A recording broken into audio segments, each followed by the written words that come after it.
cuba cari nilai X ni berapa. Okey, dia dah bagi clue dekat sini iaitu ABD ni adalah segitiga sama kaki. Kalau segitiga sama kaki bermaksud dua sisi dia adalah sama panjang ni. Nampak tak ni?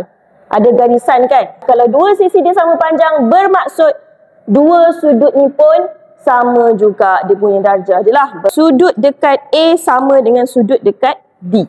Okey, sekarang ni lagi satu clue dia dah bagi tahu ABC ialah garis lurus. Garis lurus sudut dia adalah 180 darjah ni. Sudut kat sini 180 darjah. So boleh tak kita cari sudut dekat sini? Boleh. Cara dia kalau nak dapatkan sudut dekat sini 180 darjah tolak dengan 134 darjah. So kita dapat 46 darjah. Okey. So, bila dah dapat kat sini 46 darjah, boleh tak kita cari X? Boleh. Jumlah sudut pedalaman segitiga adalah 180 darjah.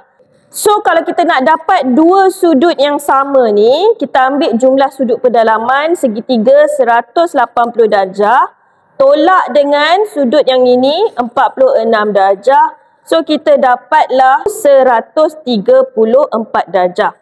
134 darjah ni pula awak bahagikan dengan 2 supaya awak dapat tahu berapa sudut dia kat sini.